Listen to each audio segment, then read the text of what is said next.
وعلى آله وصحبه أجمعين. أما بعد، فأعوذ بالله من الشيطان الرجيم. بسم الله الرحمن الرحيم. وذروا ظاهر الإثم وباطنه. صدق الله مولانا العظيم. وقال تبارك وتعالى في عظمة حبيبه الكريم: إن الله وملائكته يصلون على النبي يا أيها الذين آمنوا صلوا عليه وسلموا تسليما. اللهم صل على سيدنا ومولانا محمد وعلى آله وصحبه وبارك وسلم. اللهم صل وسلم وبارك على حال محمد وعلى آل محمد. حاضرین و ناظرین کرام، السلام علیکم ورحمۃ اللہ وبرکاتہ. درس حدیث شریف میں مشکات شریف سے کبیرہ گناہ اور نفاق کی علامتوں کے باب سے احادیث کے بیان کا سلسلہ چل رہا ہے. سابقہ درس میں نے حضور علیہ الصلوۃ والسلام کے ارشاد پاک کو آپ کے سامنے بیان کیا تھا، جس میں ہمارے آقا علیہ الصلوۃ والسلام نے کبیرہ گناہوں میں سے چند کو ذکر فرمایا تھا، اور ان کبیرہ گناہوں میں سے دو کبیرہ گناہوں کے بارے میں نے کچھ تفصیل بھی آپ کے سامنے بیان کی تھی. جو مقررہ وقت تھا پچھلے درس کا حدیث شریف کے لیے، وہ چونکہ ختم ہو چلا تھا، اس لیے جو تسلسل تھا اس کا وہ موقوف کر دیا گیا تھا. آج انشاءاللہ تعالی اسی حدیث شریف کی شرح ہم آپ کے سامنے بیان کریں گے. ایک مرتبہ پھر آپ آج اس حدیث شریف کا ترجمہ سماعت کر لیں. حضرت عبداللہ ابن عمر رضی اللہ تعالیٰ عنہ سے روایت ہے، کہتے ہیں رسول اللہ صلی اللہ علیہ وآلہ وسلم نے فرمایا: کبیرہ گناہ یہ ہیں: ایک، اللہ کے ساتھ شریک کرنا; دو، والدین کی نافرمانی کرنا; تین، قتل ناحق; اور چار، جھوٹی قسم کھانا. اسے بخاری نے روایت کیا ہے، اور حضرت انس کی روایت میں یمین غموس یعنی جھوٹی قسم کے بجائے جھوٹی گواہی دینے کا لفظ آیا ہے. تو اس حدیث شریف کے تحت جو دو کبیرہ گناہ، اللہ تعالیٰ کے ساتھ شریک کرنا اور والدین کی نافرمانی، اس کے بارے میں کچھ گفتگو ہوئی تھی. آج انشاءاللہ تعالیٰ قتل ناحق اور جھوٹی قسم سے متعلق، اور پھر دوسری روایت میں جو جھوٹی گواہی کا ذکر آیا ہے، اس سے متعلق بھی کچھ باتیں بیان ہوں گی. سب سے پہلے تو میں بتاتا چلوں، جیسا کہ پچھلے درس کے حوالے سے آپ کو بتاؤں کہ والدین کی نافرمانی، یہ حقوق الوالدین یعنی والدین کی نافرمانی، عین کے ساتھ حقوق، والدین کی نافرمانی کہتے ہیں، اور ہا کے ساتھ حقوق جو ہے حق کی جمع ہے، اور حق کہتے ہیں سچ بات کو اصل میں. تو کسی کے لیے کوئی ثابت شدہ چیز کو حق کہا جاتا ہے. تو والدین کی نافرمانی، جس کو حقوق الوالدین کہتے ہیں، یہ گناہ کبیرہ ہے، اور حقوق الوالدین، والدین کا حق ادا کرنا اولاد پر فرض ہے. والدین کی نافرمانی کو لوگ معمولی بات سمجھ لیتے ہیں، ان کی حکم عدولی کرنا، کئی تو اس سے آگے بڑھ کر ان کی دل آزاری کرنا، کئی اس سے بھی آگے بڑھ کر ان کے ساتھ بدتمیزی اور بد اخلاقی کرنا، کوئی اس سے آگے بڑھ کر بھی دست درازی، اللہ محفوظ رکھے، اس حد تک بھی پہنچ جاتا ہے. تو جب کہ حکم یہ ہے اللہ تبارک و تعالیٰ کا قرآن مجید میں کہ ان کے سامنے اف بھی مت کرو. اس کی تفصیل میں قرآن مجید کی آیت کے حوالے سے آپ کے سامنے پچھلے درس میں بیان کر دیا، پھر اس کو دہراؤں گا نہیں. آج میں جو بات اسی حوالے سے والدین کی نافرمانی کے آپ کو بتانا چاہتا ہوں، وہ یہ ہے کہ جہاں والدین کی نافرمانی گناہ کبیرہ ہے، تو ان کے حقوق کو ادا کرنا، جس میں ان کی فرمانبرداری، ان کی اطاعت گزاری، ان کی خدمت تن من دھن تینوں سے کرنا، ان کو راضی اور خوش رکھنے کے لیے اس سے بھی آگے بڑھ کر اگر کچھ ہو سکتا ہے تو وہ کرنا، ان کے ساتھ حسن سلوک کرنا، اور آپ اگر کچھ خیر اور بھلائی کے حاصل کرنے کے لیے کچھ کرنا چاہتے ہیں تو سب سے پہلے ان کو ترجیح دینا. یہ سارے کچھ ان کے حقوق ہیں جو قرآن مجید اور احادیث کی روشنی میں ہم کو پتہ چلتے ہیں. جاننا چاہیے کہ قرآن مجید میں متعدد مقامات پر اللہ تبارک و تعالیٰ نے والدین کے ساتھ حسن سلوک کرنے، ان کی خدمت کرنے کی تاکید فرمائی ہے. ایک مقام پر اللہ تبارک و تعالیٰ ارشاد فرما رہے ہیں سورہ لقمان میں: وَوَصَّيْنَا الْإِنسَانَ بِوَالِدَيْهِ، ہم نے انسان کو والدین کے بارے میں وصیت کر دی ہے، یعنی ان پر یہ حکم لازم کر دیا ہے. وَوَصَّيْنَا الْإِنسَانَ بِوَالِدَيْهِ، پھر ان کے احسانات کیا اس کو اللہ تعالیٰ ذکر فرما رہے ہیں. حَمَلَتْهُ أُمُّهُ وَهْنٌ عَلَى وَهْنٍ، اس کی جو ماں ہے اس کو اٹھائے پھری ہے تکلیف پہ تکلیف برداشت کرتے ہوئے. حَمَلَتْهُ أُمُّهُ وَهْنٌ عَلَى وَهْنٍ وَفِصَالُهُ فِي عَامَيْنِ، اور پھر اس کا جو سلسلہ ہے حمل کا اور دودھ پلانے کا وہ 2 سال میں اختتام کو پہنچتا ہے. ایک پروسیجر ہے. بچہ پہلے تو 9 مہینے تک ماں کے پیٹ میں رہتا، پھر پیٹ سے باہر آنے کے بعد ماں اس کو دودھ پلاتی ہے، مگر یہ کوئی نہ سمجھے کہ 2 سال کے بعد اس کی جو ہے خدمات کا ماں کی سلسلہ ختم ہو جاتا ہے. بلکہ مائیں تو وہ ہوتی ہیں کہ بچے ان کے سامنے بوڑھے کیوں نہ ہو جائیں لیکن وہ اپنے اولاد کو اپنا چھوٹا بچہ ہی تصور کرتی ہے اور ان کے ساتھ وہی سلوک، وہی محبت، وہی شفقت، وہی ان کے ساتھ معاملہ کرتی ہے. تو اللہ تعالیٰ نے ایک عجیب رشتہ رکھا ہے. اس لیے اللہ تبارک و تعالیٰ نے اپنی رحمت کی مثال کوئی اور رشتے اور تعلق سے نہیں دی، بلکہ حدیث شریف میں آیا ہے کہ اللہ تبارک و تعالیٰ اپنے بندوں سے ان کی ماؤں سے 70 گنا زیادہ محبت فرماتا ہے. تو ماں کی محبت چونکہ انسان کے سامنے ہوتی ہے اس کو وہ دیکھتا رہتا ہے، تو اللہ تبارک و تعالیٰ نے ماں کی محبت سے اپنی جو ہے محبت کو تشبیہ دے کر سمجھایا ہے بات کو کہ اللہ تعالیٰ 70 گنا زیادہ چاہتا ہے اپنے بندوں کو. تو بہرحال احادیث میں بھی اس بارے میں بڑی تاکید آئی ہے، اور ماں باپ میں بھی ماں کا مرتبہ باپ سے بھی بلند ہے اولاد کے لیے. کوئی سلوک انسان کرنا چاہے تو سب سے ترجیح اپنی ماں کو دے. اور علماء فقہا لکھتے ہیں کہ مالی طور پہ اگر خدمت آپ کرنا چاہ رہے ہیں اور آپ کے پاس اتنا ہی مال ہے کہ کسی ایک کی خدمت آپ کر سکتے ہیں ماں اور باپ میں سے، تو پھر ترجیح کس کو دینا چاہیے؟ تو علماء کہتے ہیں کہ ماں کو دینا چاہیے. کیوں؟ اس لیے کہ عورتیں خود کما نہیں سکتی، اس لیے مالی خدمت میں ماں کو ترجیح دے اور جسمانی خدمت میں باپ کو ترجیح دے، باپ کی خدمت کرے. ہم دیکھتے ہیں کہ کبھی والدین کے اندر نااتفاقیاں ہو جاتی ہیں تو بچے جو ہے ماؤں سے فطری طور پہ چونکہ زیادہ اٹیچ رہتے ہیں تو وہ باپ کی مخالفت پر اتر جاتے ہیں. کئی موقع پر جو ہے ان کے باپ کی طرف سے زیادتی بھی ہوتی، میں مانتا ہوں، پھر بھی اولاد کو حق نہیں ہے کہ ماں باپ کے جھگڑے میں کسی کی تائید کریں، اور جو ہے ماں غلط ہے تو جو ہے اس کو سخت طریقے سے پیش آئیں، باپ غلط ہے تو اس کے ساتھ سختی سے پیش آئیں. ان کو حق نہیں ہے، یہ ان کا اپنا معاملہ ہے، ان پہ چھوڑ دے. ان کو جو اپنی ذمہ داریاں بحیثیت اولاد کی اپنے ماں باپ کے تئیں پوری کرنا ہے اس کو پورا کریں. آپ اندازہ لگائیے کیا مرتبہ اللہ تبارک و تعالیٰ نے ماں کا رکھا ہے کہ اللہ کے حبیب صلی اللہ تعالیٰ علیہ وسلم کے پاس ایک شخص آ کے پوچھے، یا رسول اللہ میں کچھ حسن سلوک کرنا چاہتا ہوں. اب حسن سلوک مال سے بھی ہو سکتا، خدمت سے بھی ہو سکتا، اور کسی بھی طرح سے آدمی اچھا سلوک کر سکتا ہے کسی کے ساتھ. تو پوچھے، یا رسول اللہ میرا دل چاہتا ہے کہ حسن سلوک کروں، میں کسی کے ساتھ اچھا سلوک کروں، تو کس کے ساتھ سب سے پہلے اس کو شروع کروں، یعنی کس کا زیادہ حق ہے، کس کو ترجیح دوں؟ تو میرے آقا علیہ الصلوۃ والسلام فرمائے اپنی ماں کے ساتھ حسن سلوک کر. پھر وہ عرض کیا، یا رسول اللہ اس کے بعد؟ حضور نے فرمایا پھر اپنی ماں کے ساتھ. تیسری مرتبہ پوچھے، یا رسول اللہ آپ کس کے ساتھ؟ حضور نے فرمایا اپنی ماں ہی کے ساتھ. چوتھی مرتبہ پوچھنے پر فرمایا اپنے باپ کے ساتھ. تو اس حدیث شریف سے علماء یہ مسئلہ مستنبط کرتے ہیں کہ ماں کا حق باپ سے بھی 3 گنا زیادہ ہے. اس کے بعد باپ کا مرتبہ ہے. تو باپ کا بھی بڑا مرتبہ ہے. آپ غور کرو کہ اللہ کے حبیب صلی اللہ علیہ وسلم جہاں یہ فرمائے ہیں کہ ماں کے قدموں تلے جنت ہے، تو وہیں یہ بھی فرمائے باپ جنت کے دروازوں میں سے 20 کا دروازہ ہے.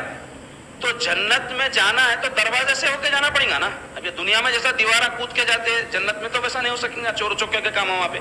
تو وہاں تو ایک ترتیب رہے گی، وہاں ایک طریقہ رہے گا. وہ کیا ہے؟ دروازے سے داخل ہونا ہے. تو دروازہ پہلے ہے، جنت بعد میں. دروازے سے گزریں گے تو جنت میں داخل ہوں گے. تو مطلب باپ کو بھی راضی کرو. جنت میں جانا ہے تو ماں کو راضی کرنا ہی ہے. باپ کو اگر راضی نہیں کرے تو جنت میں جاتے کہاں سے؟ وہ ماں کے قدموں کی جنت ملتی کہاں سے اگر باپ راضی نہیں ہے؟ تو اس لیے ماں کو بھی راضی کرنا ہے، باپ کو بھی راضی کرنا ہے. اور ماں باپ کے مرتبے اور شان کا اس حدیث شریف سے آپ اندازہ لگاؤ کہ اللہ کے حبیب صلی اللہ علیہ وسلم فرمائے ہیں کہ ماں باپ کی طرف محبت بھری نگاہ ڈالنا حج مقبول کا ثواب دیتا ہے. حج مقبول کس کو پتہ ہے؟ ایسا حج جو قبول ہو گیا. ہم حج تو کرتے، عمرے کرتے، نمازیں پڑھتے، روزے رکھتے، کہ ہم یہ گارنٹی دے سکتے کہ قبول ہو گیا؟ نہیں دے سکتے. اللہ جانتا قبول ہوا نہیں ہوا. لیکن یہ ایک ایسا عمل ہے ماں باپ کی طرف محبت بھری نگاہ سے دیکھنا ہے کہ جس میں یہ گارنٹی دی جا رہی ہے اللہ کے حبیب علیہ الصلوۃ والسلام کی زبان پاک سے کہ حج مقبول کو اس کا ثواب ملتا ہے. ایک صحابی پوچھ پڑے، یا رسول اللہ دن میں کئی مرتبہ محبت سے نگاہ ڈال دی تو اس کا کیا حکم ہے؟ تو سرکار فرمائے 100 مرتبہ دیکھا تو 100 حج کا ثواب ہے. اللہ اکبر. یہ مرتبہ، یہ شان ہے. کوئی اور عمل کے بارے میں ایسی روایت نہیں ہے. علماء کہتے ہیں کہ جس میں اتنا اجر و ثواب زیادہ بتایا گیا ہو. اور یوں تو بیان کرنے بیٹھوں تو اس باب میں بہت ساری باتیں تو ہم کو یہ ساری باتیں بیان کرنے سے مقصود کیا ہے؟ وہ یہ ہے کہ ہم والدین کے مرتبے کو سمجھیں، ان کی شان کو سمجھیں. دور حاضر میں نوجوان نسل آپے سے باہر ہو گئی. یاد رکھو، نمازیں پڑھ لو، مولوی بن جاؤ، تقریراں کر لو، لوگوں میں آپ اچھے نیک مشہور ہو جاؤ، یا اور کوئی ایسے کام کر لو جس سے آپ کی بڑی واہ تعریف بھی ہو جائے اور واقعتاً آپ نیک انسان بھی بن جاؤ. لیکن یہ سب چیزیں آپ کی اللہ اس کے رسول کے پاس قبول اسی وقت ہوں گے جب والدین آپ کے راضی ہوں. تو ان کو راضی رکھنے کی کوشش کرو. اب کئی موقع ایسے آ جاتے ہیں جس میں ٹکراؤ کی صورتحال پیدا ہو جاتی ہے. جیسے کبھی ایسا ہوتا ہے کہ بیوی اور ماں میں بنتی نہیں، بندہ پریشان ہو جاتا، کرے تو کیا کرے. تو اس میں مصلحت اور حکمت کو کام میں لانا چاہیے. بات اگر ہم کو سمجھ میں نہیں آ رہی تو علماء سے رجوع کرنا چاہیے، کوئی سمجھدار لوگوں سے رجوع کرنا چاہیے کہ ویسے ٹکراؤ کی صورت پیدا ہو گئی. میں کچھ سلوک ماں باپ کے ساتھ کروں تو بیوی ناراض، بیوی کے ساتھ کروں تو ماں باپ ناراض، تو میں کیا کروں؟ تو وہاں فقہاء نے یہ بات بیان کی ہے کہ ضروری نہیں ہے کہ تم جو حقوق ادا کر رہے ہو، فرائض ادا کر رہے ہو، ایک دوسرے کو اس کے بارے میں بتاؤ. کوئی آپ پہ ضروری نہیں ہے آپ کہیں کہ آج میں بیگم صاحب کو امی جان میں یہ خرچ کر دیا ان کے اوپر، کوئی ضروری نہیں ہے بتانا. ایسے ہی بیوی کے یعنی شوہر کے لیے کوئی ضروری نہیں ہے کہ اپنی بیوی کو بتائے کہ وہ ماں باپ پہ کیا خرچ کر رہا ہے. اب بعض کم وقت، کم عقل، نا سمجھ، نادان عورتیں ہوتی ہیں جو اپنے شوہروں کو ماں باپ پہ خرچ کرنے سے منع کرتی ہیں. بڑی بری بات ہے. یاد رکھو، اگر تم ایسا کرو گے تمہاری اولادیں بڑی ہو کر یہ سیم تمہارے ساتھ معاملہ ریپیٹ کر دیں گی. کیونکہ ماں باپ کی نافرمانی کی سزاؤں میں سے ایک یہ ہے کہ دنیا ہی میں اس کو سزا ملتی ہے. کئی سزائیں ایسی اللہ نے رکھی ہیں جو آخرت پر موقوف رکھی ہیں، آخرت میں ملیں گی. لیکن ماں باپ کی نافرمانی اور خطا رحمی، تعلقات، رشتے کاٹنے کا گناہ ایسا ہے کہ جس کی سزا آخرت میں تو ہے ہی، دنیا میں بھی ملے گی. اس لیے وہ عورتیں جو اپنے شوہروں کو ان کے والدین کی خدمت کرنے، ان کے پاس آنے جانے سے روکتی ہیں، وہ بڑی بدبخت ہے، دنیا میں بھی سزا پائیں گی. اور ایسی عورتوں کا خود سکون غارت رہتا، کیونکہ ان کی زندگی کے معاملات پورے یہی رہتے. گئے تھے کہ نہیں گئے تھے کہ انہوں دیے کہ نہیں کہ اپنی اماں کے پاس جا کے پیسے کیا کر کے آئے کہ کیا نہیں کرے، تو سکون ختم ہو گیا نا جی. اب تجسس بولتے ہیں، تجسس میں رہتا آدمی کو سکون کہاں رہتا. آدمی بے فکر جو رہتا ہے وہ لوگوں کے معاملات میں اپنے ٹانگیں نہیں اڑانا، لوگوں کے کاموں میں اپنے ذہنہ نہیں ڈالنا، سازشیں نہیں کرنا، لوگوں کے معاملات میں مداخلت نہیں کرنا، تو زندگی سکون سے گزرتی. آج لوگوں کو گلا ہے، سکون نہیں ہے زندگی میں. کیسا ملے گا سکون؟ آپ کو اپنے معاملات کی فکر نہیں ہے، دوسروں کے معاملات کی ہے. انہوں کیا کر رہے ہیں کہ انہوں کیا کر رہے ہیں کہ ان کا کیا ہوا کہ ان کا کیا ہوا کہ. اس کو تجسس بولتے ہیں اور قرآن پاک میں منع کیا گیا ہے. اللہ تعالیٰ نہیں فرمایا اس کی ولا تجسسوا، تجسس سے کام مت کرو، لوگوں کی ٹو میں مت رہو کس کا کیا ہوا. تو ہم کو یہ عادتوں سے بچنا چاہیے. بری خصلتیں ہیں یہ، جب تک یہ سینوں سے نہیں پاک نکلتی، سینہ اس سے پاک نہیں ہوتا. ہرگز بندہ لاکھ منڈیاں ہلا لے، ذکرہ کر لے، گٹھے آ جائے، داڑیاں بڑھا لے، کپڑے مذہبی پہن لے، سچے معنوں میں دیندار نہیں ہو سکتا. دینداری یہ ہے کہ مومن کا دل پاک ہوتا، صاف و ستھرا رہتا، بے نیاز رہتا وہ دنیاوی معاملات سے، لوگوں کے جو ہے غیر ضروری چیزوں میں مداخلت کرنے سے اپنے آپ کو بچاتا. تو بہرحال یاد رکھو، جو والدین کی نافرمانی کرتے ہیں، اس بارے میں ایک واقعہ بیان کر کے پھر حدیث پاک کے دوسرے حصے پہ آ جاؤں گا کہ رسول پاک علیہ الصلوۃ والسلام کے زمانے میں ایک صحابہ تھے. تو ان کے بارے میں رسول کریم علیہ الصلوۃ والسلام کو اطلاع دی گئی کہ ان کا آخری وقت ہے اور بڑی تکلیف میں ہے، وہ جان حلق میں اٹکی ہوئی ہے لیکن زبان پر کلمہ جاری نہیں ہو رہا. تو رسول پاک علیہ الصلوۃ والسلام، غیب کے جاننے والے میرے آقا، ایسا ہونے کی کئی وجوہات ہو سکتی ہے نا، انسان کی جو ہے جان جب اٹک جائے اور کلمہ نصیب نہ ہو تو اس کی کئی وجوہات ہیں، لیکن سرکار تو غیب دان ہے. تو حضور فوری فرمائے معلوم کرو کہ اس شخص کی ماں زندہ ہے کیا. دیکھو اب اس کی وجہ کیا ہے سرکار کو معلوم ہوگی. ایک آدمی مر رہا ہے اور اس کی جان نہیں نکل رہی ہے، کلمہ نصیب نہیں ہو رہا ہے، تو اس کی کیا وجہ ہے سرکار جان گئے. فرمائے اس کی ماں زندہ ہے کہ معلوم کرو. اگر زندہ ہے، بہت ضعیف ہے، تو میں خود اس کے پاس جاؤں گا، نہیں تو اس کو اطلاع کرو کہ میں اس سے ملنا چاہتا ہوں. تو لوگ جو ہے معلوم کرے تو پتہ چلا کہ وہ صاحب کی والدہ زندہ ہے. تو اب ان کی والدہ زندہ تھی، انہوں موت کے قریب ہے، تو عمر کیا تھی ان کی اندازہ لگا لو اب ان کی والدہ کی. یہ خود ضعیف ہو کے مر رہے تھے، اب والدہ ان کی کتنی ضعیف آتی ہوگی. تو خیر جب پتہ کیا گیا ان کی والدہ زندہ ہے اور ان کا سرکار پاک علیہ الصلوۃ والسلام کا پیغام ان کے پاس پہنچایا گیا کہ حضور علیہ الصلوۃ والسلام تم کو یاد کیے ہیں اور حضور فرمائیں کہ تم آنے کے موقوف میں ہو تو ٹھیک ہے، نہیں تو حضور تشریف لائیں گے. وہ کہیں گے میرے ماں باپ میرے سرکار پہ قربان، سرکار آتے میرے پاس نہیں، میں خود آتا ہوں. کیسا ادب تھا دیکھو آپ. اس سے پتہ چلتا کہ کیسا ان لوگوں کے دل میں ادب تھا. اب لوگ بولتے وہ فلاں کے لیے تعظیم کو اٹھنا جائز ہے نہیں, ایسی بحثیں کر رہے ہیں. اب خیر وہ الگ موضوع ہے, مگر بتا رہا ہوں کہ وہ عورت تڑپ گئی, میرا سرکار یاد کیا اور حضور تشریف لائے میرے پاس, بے ادبی ہے یہ, میں خود جاؤں گی. تو وہ بیچاری گرتے پڑتے سرکار پاک صلی اللہ علیہ وسلم کی خدمت میں پہنچی. تو حضور علیہ السلام اس عورت سے پوچھے کہ دیکھو اماں, تمہارے بیٹے کا معاملہ تمہارے ساتھ کیسا تھا؟ تو وہ کہتی کہ یا رسول اللہ نماز پڑھتا تھا, سب شریعت کی پابندی کرتا تھا, دیکھو اس کے برائی ظاہر نہیں کی ماں. تو حضور فرمایا نہیں میں وہ نہیں پوچھ رہا ہوں, میں یہ بول رہا ہوں تمہارے ساتھ اس کا سلوک کیسا تھا؟ تو عرض گزاری یا رسول اللہ بڑا برا تھا اس کا سلوک, اپنی بیوی کی بات سن کے میرے کو تکلیف دیتا تھا, میرے کو ستاتا تھا یا رسول اللہ. تو یہ سن کے سرکار پاک صلی اللہ علیہ وسلم فرمائے وہ آپ کا نام علقمہ آیا ہے کہ علقمہ کی ماں, علقمہ کو تو معاف کر دے. تو وہ بیچاری دکھیاری تھی, دل دکھا ہوا تھا بیٹے کی زیادتی کی وجہ سے, تو بولی یا رسول اللہ میں معاف نہیں کروں گی. تو اس پر سرکار پاک صلی اللہ علیہ وسلم صحابہ سے فرمایا میرے صحابیوں لکڑیاں جمع کرو. تو صحابہ جب حکم کی تعمیل میں جو ہے عمل پیرا ہوئے تو وہ خاتون پوچھنے کی یا رسول اللہ لکڑیاں کیوں جمع کر رہے ہیں؟ تو حضور فرمائے تیرے بیٹے کو آگ میں جلا دیں گے. تو بولے یا رسول اللہ میرے لال کو آگ میں جلا دیں گے؟ تو حضور فرمائے ہاں اس لیے کہ اگر یہاں نہیں جلائیں گے تو ناراض رہنے کی وجہ سے اللہ اس کو آگ میں جلائے گا, جہنم کی آگ میں جلائے گا. تو یہ سن کر بیچاری تڑپ گئی, ماں تھی کہاں برداشت کر سکتی تھی. فوری عرض گزاری یا رسول اللہ ایسا مت کیجئے, میرے لال کو آگ میں مت جلائیے, میں اس کو معاف کر دی, میں اس کو معاف کر دی, میں اس کو معاف کر دی. تو یہ سنتے ہی میرے سرکار فرمائے جا کر دیکھو علقمہ کی زبان پر کلمہ جاری ہو گیا. تو جب حضرت بلال رضی اللہ عنہ وغیرہ دوسرے صحابہ پہنچے تو کیا دیکھتے کہ ان کی زبان پہ کلمہ جاری ہو گیا اور کلمے پہ ان کا خاتمہ ہو گیا. تو آپ اندازہ لگاؤ کہ والدین کی نافرمانی کتنی بدترین چیز ہے کہ آدمی کی موت کے وقت بھی اس کے ساتھ تکلیف کا معاملہ ہوتا ہے, اور بعد از موت بھی اگر وہ اللہ اس کو معاف نہ کرے تو عذاب ہے اس کے لیے. تو اس لیے کسی بھی طرح کی ان کی نافرمانی سے, ان کے ساتھ ناگواری سے پیش آنے سے, ان کی دل آزاری سے, ان کو کسی بھی طرح کی قول سے عمل سے تکلیف دینے سے بچنا, ان کو راضی کرنے کی کوشش میں لگے رہنا, اس سے اللہ اس کے رسول راضی ہو جاتے. اب آئیے اس حدیث شریف میں آیا ہے کہ قتل ناحق گناہ کبیرہ ہے, اور کبیرہ گناہ کی اس سے قبل میں تعریف آپ کے سامنے بیان کر دیا کہ جس کے بارے میں شریعت میں کوئی سزا مقرر ہو اور آخرت میں اس کے بارے میں وعید آئی ہو کہ اس کے لیے یہ آخرت میں عذاب ہوگا, یہ سزا ہوگی, جہنم میں جائے گا. تو ایسے کام کو, ایسے گناہ کو گناہ کبیرہ کہتے. تو قتل گناہ کبیرہ کی اگر فہرست بنائی جائے تو نمبر 2 پہ ہے ترتیب کے اعتبار سے. پہلا کیا ہے؟ الاشراک باللہ, اللہ کے ساتھ شرک کرنا, کیونکہ اس کے بارے میں قرآن مجید میں آیا ان اللہ لا یغفر ان یشرک بہ ویغفر ما دون ذلک لمن یشاء. اللہ تعالیٰ ہرگز کسی کی مغفرت نہیں فرمائے گا کہ اس کے ساتھ کوئی اس کا شریک بنائے, اس کے علاوہ کوئی کام ہو تو معاف فرما دے گا.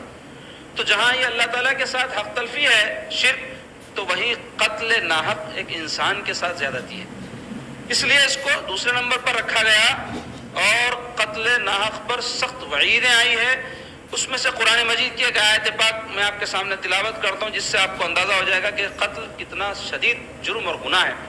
اللہ تعالیٰ فرما رہے ہیں وَمَن يَقْتُلْ مُؤْمِنًا مُتَعَمِّدًا فَجَزَاؤُهُ جَهَنَّمُ خَالِدًا فِيهَا وَغَضِبَ اللَّهُ عَلَيْهِ وَلَعَنَهُ وَأَعَدَّ لَهُ عَذَابًا عَظِيمًا. سورہ نساء آیت نمبر 93, یہ اس کا ترجمہ ہے.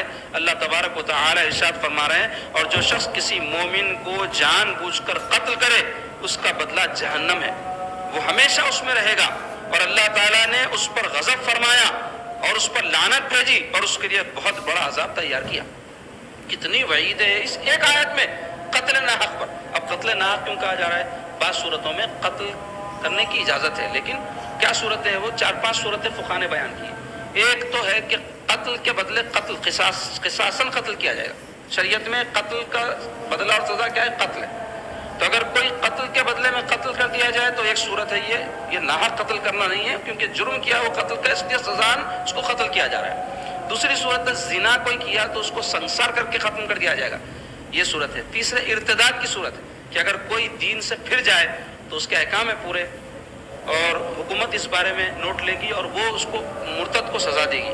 چوتھی صورت ایک بیان کی کہ باغی ہو, کوئی بغاوت کر دی اس نے, ایسی جو معتبر حکومت ہے مسلمانوں کی, تو وہ بھی شخص لائق قتل ہے. اور ایک صورت یہ بیان کی کوئی ڈاکہ زنی کرے تو ویسے شخص کو بھی حکومت کا باغی قرار دیا گیا, اس کو بھی سزاً قتل کیا جاتا ہے. تو یہ 4-5 صورتیں فقہا نے لکھی ہے. زمین میں فساد پھیلانے کی صورت میں یا قتل کے بدلے، یہ دو چیزوں کے تحت یہ تین باتیں اور آ جاتی ہیں. تو یہ 5 صورتوں میں قتل کیا جا سکتا ہے کوئی بندہ. ورنہ اگر کوئی کسی کو چھوٹی موٹی لڑائی جھگڑی جیسے آج کل ہمارے معاشرے میں ہو رہے ہیں، انہوں گالی دے دیے، اس واسطے جھگڑا ہوا مار دیے، انہوں یہ چیز پھوڑ دیا ہے نا پھوڑ دیے، لڑائی جھگڑا ہوا مار دیے، انہوں تھوڑے پیسے دینا تھا جھگڑا ہوا مار دیے، زمین کا جھگڑا ہوا مار دیے، بھائی بھائی کو مار دیا، بیٹا باپ کو مار دیا.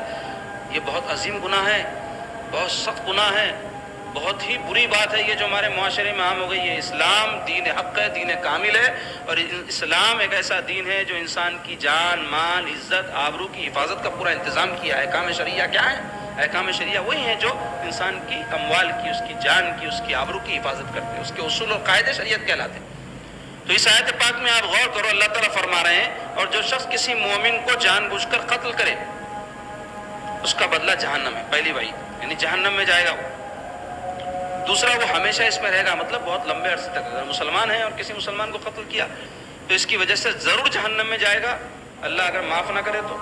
اور دوسرے جہنم میں وہ طویل عرصے تک رہے گا.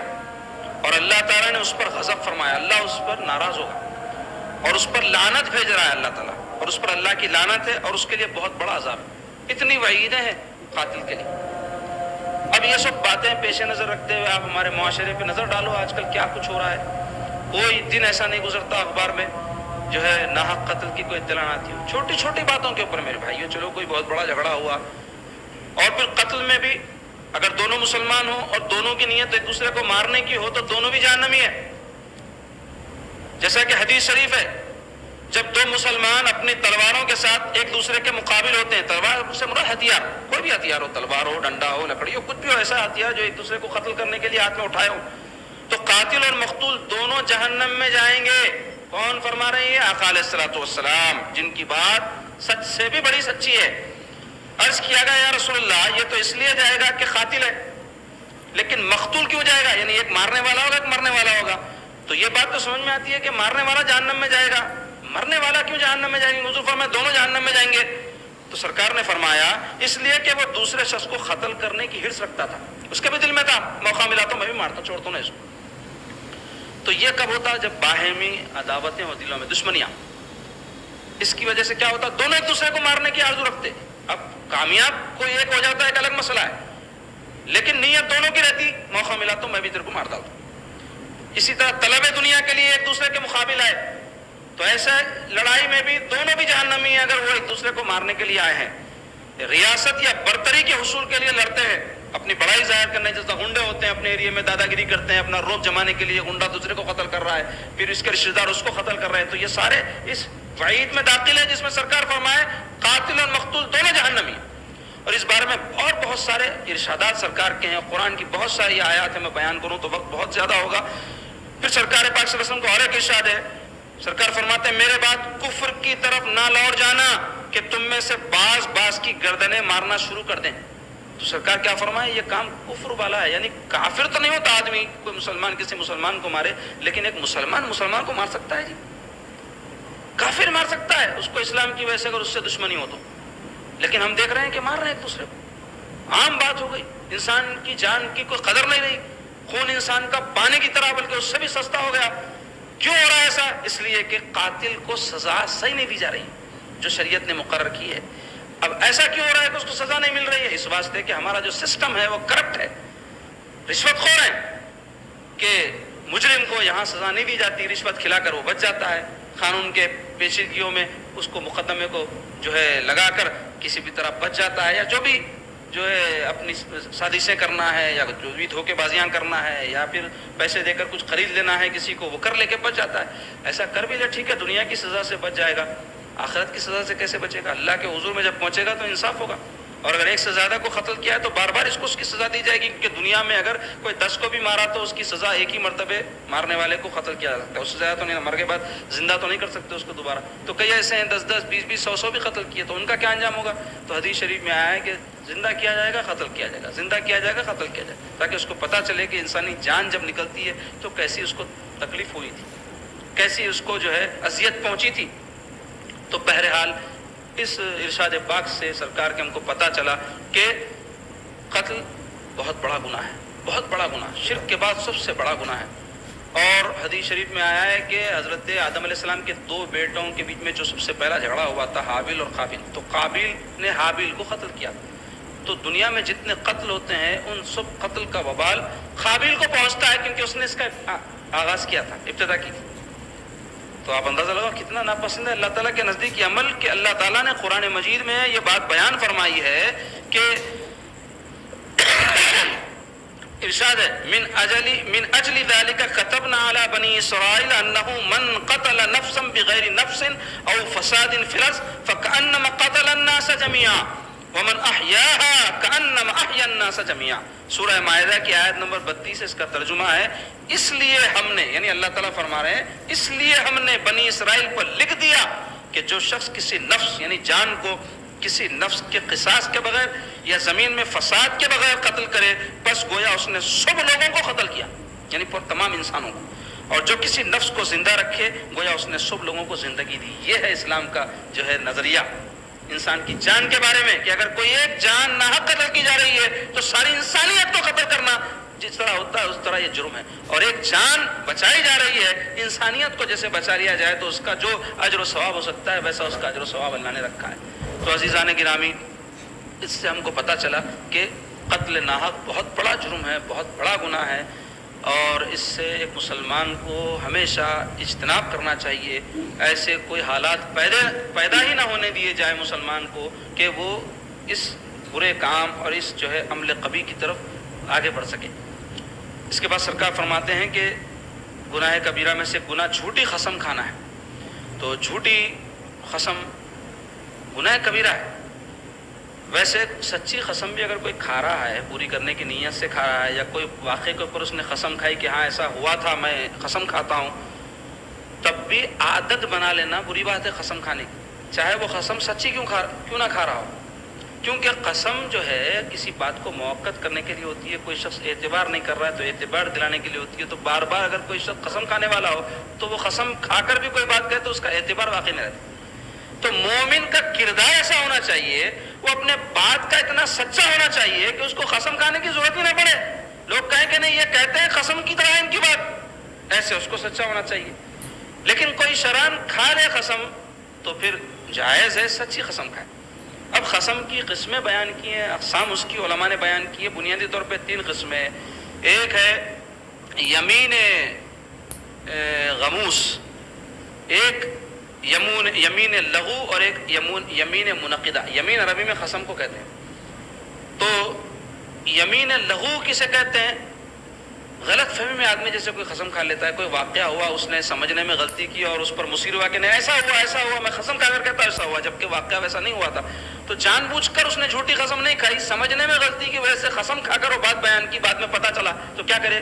توبہ کرے کہ بھائی میں غلطی کرا، سمجھ کے اچھی طرح مجھے قسم کھانا چاہیے تھا. اس پر کوئی کفارہ وغیرہ نہیں ہے. دوسری قسم ہے غموس، جس کا یہاں ذکر آیا جھوٹی قسم حدیث شریف میں.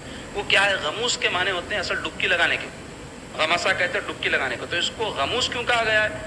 یہ قسم کھا کر آدمی گناہوں میں غوطہ لگا لیتا ہے، غوطہ زن ہو جاتا ہے گناہ کے اندر، اس لیے اس کو ڈبکی والی قسم، گناہوں میں ڈبکی والی قسم کہا گیا.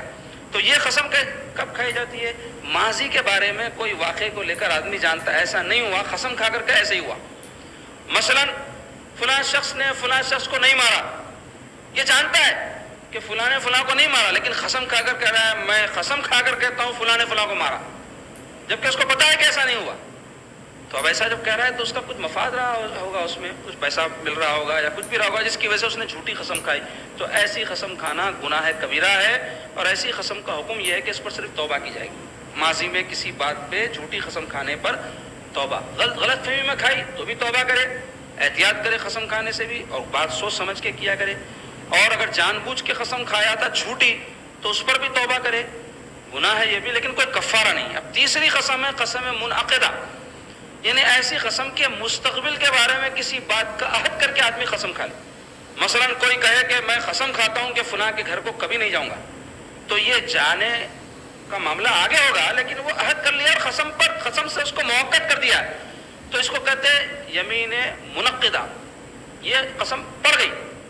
تو اب اگر وہ ناجائز بات کی قسم کھایا ہے، مثلا کوئی شخص کسی رشتہ دار کے پاس نہیں جانے کی قسم کھایا ہے، تو یہ ناجائز بات ہے، لیکن قسم کھا لیا تو قسم تو ہو گئی، اب طے ہو گیا بات کہ یہ نہیں کرے گا، تو کیا کرے؟ تو حکم یہ ہے ایسی قسم کو توڑ دے، توڑ دے۔ کیوں؟ معصیت پر قسم کھانا گناہ ہے، رشتے ناطے توڑنے پر قسم کھانا گناہ ہے، اور اس کا کفارہ ادا کر دے۔ اب کفارے کی تفصیل ہے، بیان کرا تو وقت اور زیادہ ہو جائے گا، معلوم کرے آپ لوگ، میں چھوڑ بھی اس لیے رہا ہوں تاکہ آپ کو تجسس رہے اس بارے میں اور آپ تحقیق کریں کہ قسم کا کفارہ کیا ہے۔ تو آئندہ اتوار کو پھر انشاءاللہ وقت رہے گا تو وہ بھی بتا دوں گا، لیکن ایک ہفتے کا تجسس چھوڑ رہا ہوں، دیکھتے ہیں آپ میں کتنے لوگ اس بارے میں تحقیق کرتے ہیں۔ تو یہ جو قسم آئندہ کے لیے کھاتے ہیں، اگر ناجائز بات کی کوئی قسم ہے تو توڑ دے، جائز بات کی کوئی قسم کھایا تھا کہ کسی سے کہا میں قسم کھاتا ہوں کہ میں آپ کو یہ رقم دوں گا انشاءاللہ، تو ایسا شخص اپنی قسم کو پوری کرے، توڑے نہیں، ناجائز قسم کو توڑ دے، کفارہ دے دے۔ کفارہ دینا اتنا برا نہیں ہے، قسم کو توڑ دینا اتنا برا نہیں ہے جتنا کسی ناحق بات پر قسم کھانا ہے۔ تو یہ جو ہے 3 قسمیں ہیں قسم کی، اس میں یہ جو حدیث شریف میں ذکر آیا ہے وہ غموس دوسری قسم ہے قسم کی، یعنی ماضی کے بارے میں، گزشتہ زمانے کے بارے میں جھوٹی قسم کھانا کہ ایسا واقعہ ہوا، میں نے دیکھا، جبکہ اس نے دیکھا نہیں، اور واقعہ ایک ہوا، وہ لکھتا رہا ہے قسم کھا کر، تو یہ گناہ ہے اور اس کے بارے میں کفارہ نہیں ہے، صرف توبہ ہے، اللہ تعالیٰ سے اس کے حضور میں معافی چاہنا ہے، اور اگر کسی کو تکلیف پہنچی ہے اس سے تو اس سے بھی معافی چاہنا۔ اور ایک چیز حدیث شریف میں کیا آئی ہے کہ بجائے جھوٹی قسم کے، ایک حدیث میں ایک روایت میں آیا ہے جھوٹی گواہی دینا، تو جھوٹی گواہی دینا بھی بہت بڑا گناہ ہے۔ جھوٹی گواہی بھی کب دیتا ہے آدمی؟ جب اس کو کچھ فائدہ ہو، کوئی کہتا ہے بھائی میں پیسے دیتا ہوں آپ گواہی دے دو، یا پھر جھوٹی گواہی دے کے خود ڈائریکٹ کسی سے پیسہ کھانا چاہتا ہے، تو یہ بھی گناہ کبیرہ ہے، جیسا کہ یہ جھوٹی قسم ہے۔ اس میں بھی بہت تفصیل آئی ہے، بلکہ یہ اس سے بڑا گناہ ہے، جھوٹی قسم سے بڑا گناہ ہے جھوٹی گواہی دینا، کیونکہ اس میں ظلم بھی ہے، اس کے اندر جو ہے کسی کے حق کو، یعنی اللہ نے جو عزت، مال یا جان کا حق ایک مسلمان پر رکھا ہے، یا اس کو جان کو، مال کو، عزت کو حرام کیا ہے دوسرے مسلمان کی، وہ حرام چیز کو اس نے حلال کر لیا اپنے اوپر، یہ بھی گناہ ہے اس کے اوپر۔ ایسا علماء اور فقہاء نے اس کی تفصیل بیان کی ہے۔ بہرحال یہ کبیرہ گناہوں کی تفصیل آپ کے سامنے میں اس لیے بیان کر رہا ہوں تاکہ ہم ان سے بچیں، اور ایک مسلمان کے لیے ضروری ہے کہ ان گناہوں کے بارے میں جانے، فرض عین ہے، فرض عین، جیسے نماز کے مسائل سیکھنا فرض ہے، روزے کے مسائل ایک مسلمان کو سیکھنا فرض ہے، حرام حلال کے مسائل سیکھنا فرض ہے، ایسے ہی کبیرہ گناہ کیا کیا ہے، کم سے کم کبیرہ گناہوں کے بارے میں تو اس کو پتہ ہونا چاہیے تاکہ اس کے قریب نہ پٹکے۔ تو اس بارے میں بہت سے علماء نے کتابیں لکھی ہے، یہ کتاب میرے پاس بھی ہے، کتاب الکبائر، اس کا اردو ترجمہ بھی ہے، یہ علامہ ذہبی رحمۃ اللہ علیہ بہت بڑے امام گزرے ہیں، انہوں نے یہ کتاب لکھی ہے، اس میں انہوں نے تقریباً جو گناہ کبیرہ ہے اس کو قرآن کی آیات اور احادیث کے ساتھ جمع کر دیا۔ تو کم سے کم فہرست ہم پڑھ لیں، اگر تفصیل سے کتاب نہ بھی پڑھ سکے فہرست پڑھ لے تو آپ کو پتہ چل جائے گا یہ 30، یہ 40، یہ 45، یہ بڑے بڑے گناہ ہیں، ذہن میں رہیں گے تو کوشش کریں گے کہ اس سے ہم بچیں۔ تو بہرحال اللہ تعالیٰ بچائے تو ہی کوئی بچ سکتا ہے، توفیق اس کی طرف سے، لیکن بندے کو عزم کرنا چاہیے کہ وہ گناہ کے قریب نہیں پھٹکے گا، تو اللہ تعالیٰ سے جیسا گمان بندہ رکھتا ہے اللہ تعالیٰ اس کے گمان کے مطابق، تو وہ یہ گمان رکھے کہ اللہ مجھے ضرور بچائے گا، میں ہرگز اس کے قریب نہیں پھٹکوں گا، تو اللہ تعالیٰ ضرور بچائے گا۔ وہ بچانا نہیں چاہے گا تو اللہ بولے مر، مجھے کیا کرنا ہے، جہنم میں کسی کو ڈالوں، جنت میں کسی کو ڈالوں، اس سے میری شان میں کیا فرق پڑنے والا ہے، جہنم میں جانے والا نقصان اٹھائے گا، جنت میں جانے والا فائدہ اٹھائے گا۔ اللہ تعالیٰ ہم سب کو نیک توفیق عطا فرمائے، اور ہر قسم کی برائی سے، نافرمانی سے اور ایسی باتوں سے جس سے اللہ اس کے رسول ناراض ہوتے ہیں، اللہ تعالیٰ ہم کو محفوظ رکھے۔